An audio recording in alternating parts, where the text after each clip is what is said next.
Hello,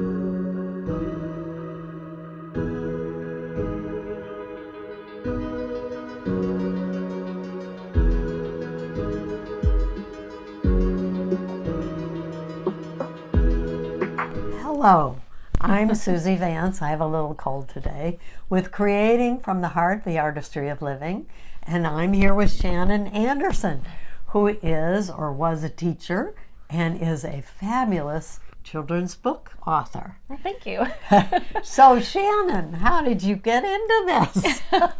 Well, when I was in 5th grade, I actually entered a writing contest that my school was having, and there was an author visiting, and it was the first time that our school had ever had an author visit. And so we were all sitting on the gym floor. It was Jamie Gilson. She wrote Can't Catch Me on the Gingerbread Man.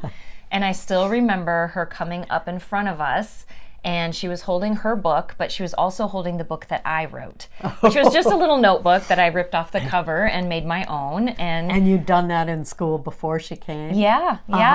And I knew that the reason she had my book was probably because I won the contest. And so she called me up there. I got to shake her hand and get a copy of her book. And that really planted a seed, that young, thinking that, wow, like, maybe my writing could be something for someone else to enjoy, because at that point I'd mostly written like in diaries and journals and hadn't really explored having 5th grade. having other people read my writing.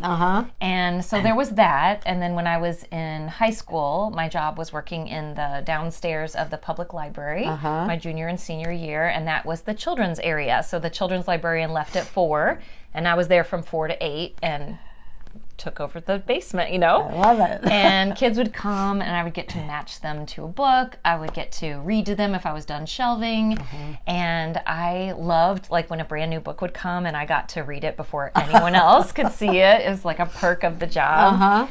And I just kind of had this secret dream that it would be really cool if someday I could have a book up on one of those shelves, but I just, didn't do much with that. But I did write in my senior year diary that someday I'm going to be a children's book author and a teacher. And so I went off to college, and the teacher part is pretty cut and dry. I mean, there's a certain way path to get to do that. Right, exactly. And so I majored in education, and I applied for a job, and I started teaching. And I did that for 25 years, but you had kids and while everything was happening? Yes, and that's why it took me a little bit to get to the second part of that dream of being a children's book author. But you didn't forget. I didn't. And I had, some people in my life that had gotten this, it's the Eli Lilly Teacher Creativity Fellowship. Right. My aunt had gotten one. She was a music teacher, and she wrote hers to pursue seeing all of the places from the Sound of Music movie in Germany. And she was like, she knew that I was interested in writing, and she said, you should write one of those grants to do that. And I was like, well, I don't know. And so I wrote it, and in 2010 I got it. Oh my goodness. Yeah. And so, up to that point in time, I had been teaching for a while, but with kids and getting my master's and all of those things, I just really hadn't taken the time to pursue it, to focus on that. Yeah. And so through the grant, you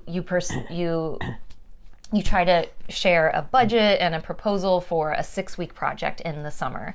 And I wrote mine. And what did you want to do? I wanted to learn how to do it, because that's where we start with anything. And so I wrote it to go to this conference in Los Angeles through the Society of Children's Book Writers and Illustrators. There are like over 1,000 children's book writers that go to this every year.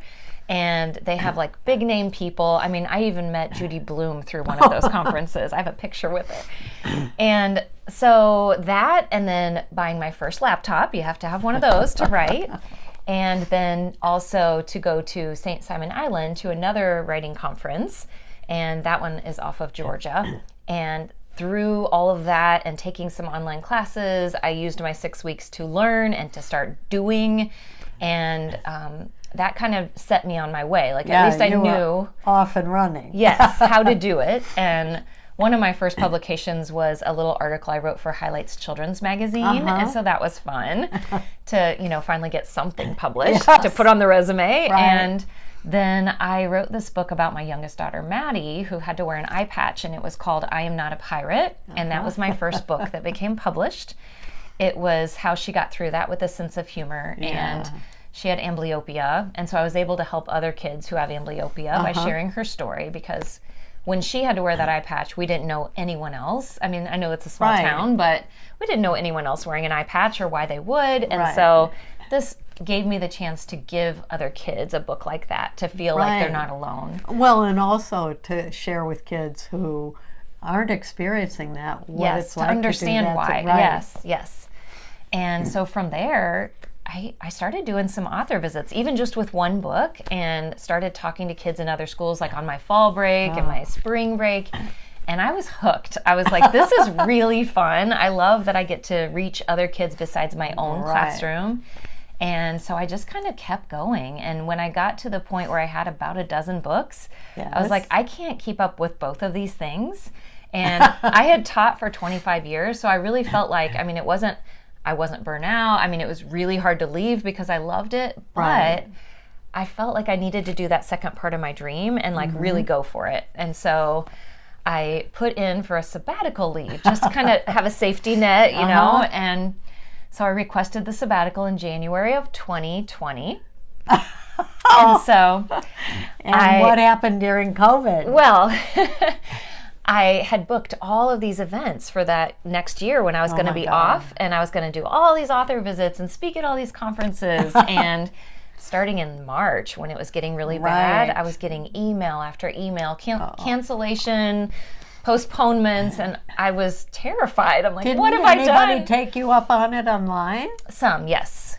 Good. Yes. But I even went to my principal and said, can I rescind my request and wait a year or two, maybe try this another time? And he was like, we just approved your replacement at the school board meeting, and he's moving here. And I was like, okay, I'm really doing this. And so yeah, I did a lot of the virtual things, the ones that switched to virtual, and I got a lot of writing time in, and I just did it. You know, I had the chance to keep learning and writing and do virtual when I could, and I finally decided at the end of the pandemic, you know, when I had to give my answer if I was coming back or not, I was like, if I made it through a global pandemic, okay, I think I'll be able to make it. I think so. Yeah, so I said, well, I think I'm going to go for it. So I did. And now I'm doing this full time. I'm writing and going to all different states and getting to meet people. And I feel so blessed that I have this job where I get to go to all these places and talk about my favorite thing. And not only that, but I'm not only teaching kids. I've always believed in Maya Angelou's quote, if you get, give, and if you learn, teach. And I get to do that. So and you're teaching teachers too at the same time. I'm teaching teachers about writing because that was my favorite time in the classroom. And I'm also teaching aspiring writers because now that I know how to do it, I want to share and help them. So I just feel so lucky that I get to do all of those things. This is fabulous. I love this. So if you had any advice to give somebody, what would that be? You said something about a Japanese challenge. Yes. So I'm getting ready to do a TED Talk next month, and it's about Ikigai. And Ikigai is a Japanese term that means your purpose for living. And it's about taking these four things. So what you're good at, so your strengths, what you love, so things that bring you joy, what the world needs, and what you can be valued for, whether that's income or appreciation or whatever it might be. And if you can make a Venn diagram of those four things, that intersectionality in the middle, I always put a heart, that's your Ikigai. So that is, you know, when you can figure that out, if something meets all four of those, that's pretty impactful. That's who you are. And so it's worth pursuing. And so when you figure that out and you know what your purpose is, what would bring you joy and all of those things, then my advice, go ahead. You don't need either to just say, okay, today I'm this. Right. Which just one little step at a time in the direction of it. And the universe responds. Yes.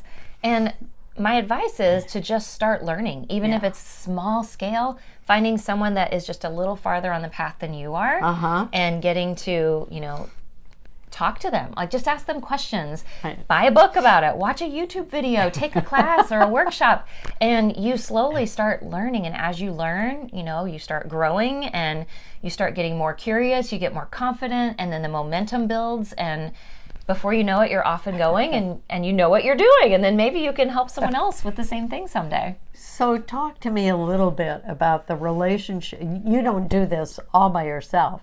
You have illustrators that are a part of it, a publisher that's part of it. How does all of that work? Well, you send in a manuscript that you've worked on, and you ask, if How do you find out where to send it? There is research involved in that. Okay. And you can also get an agent, and they will submit on your behalf, but it's hard to get an agent too. But you write your manuscript, you write a cover letter or a query letter, you send it off to a publisher, and then they decide, if they want to make that part of their list for that year. And publishers only do so many books a year, and they get lots of submissions, so it's tough. But when they have to like your story. Right. And it has to fit with what their needs are. It has to be something that's not already like what they have. There are a lot of factors.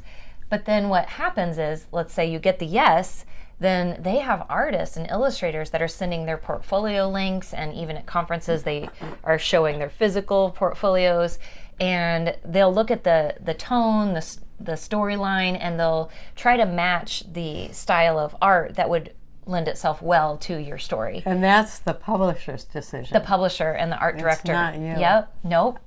And I've been very fortunate to get such amazing illustrators. So we're going to have... This is my newest book. So Jacqueline Sinket is awesome. And she just made the story come to life. And I just love her and her work. And so the publishers know what they're doing. They have lots of experience. And just like they're getting lots of stories, they're getting tons of portfolios. And the quality just keeps getting better and better. Awesome. So I never worry about that. Like, I know that they're going to pick something that's far exceeding my expectations. So what's next? Well, at the end of I Love Strawberries, she goes to a blueberry farm, and she gets really excited about blueberries. And so I'm writing I Love Blueberries. Well, I've written it, but we're in revision stage. And also, Y is for Yet. I have written and gotten a contract for B is for Belonging. And it's all about acceptance. It's about kids accepting who they are, accepting who others are, and understanding the difference between belonging and fitting in, which is an important distinction, especially when they get older and the peer pressure starts in, and well, everyone has to wear this or do this to be a part, or to be cool. To learn that early. Yeah, so if at elementary level they can learn that, you get to be you, and if people accept that, then you belong. But if they are not accepting you for who you are, and you have to change who you are to be a part of the group, that's just fitting in. That's not the same. And the goal is belonging, not fitting in. And so I want kids to understand that, to know that they have worth and that they can belong in their classrooms and in groups of friends, and in the world at large. This is great. I love this. This is fabulous. I can hardly wait to see the blueberry story. Oh, same here.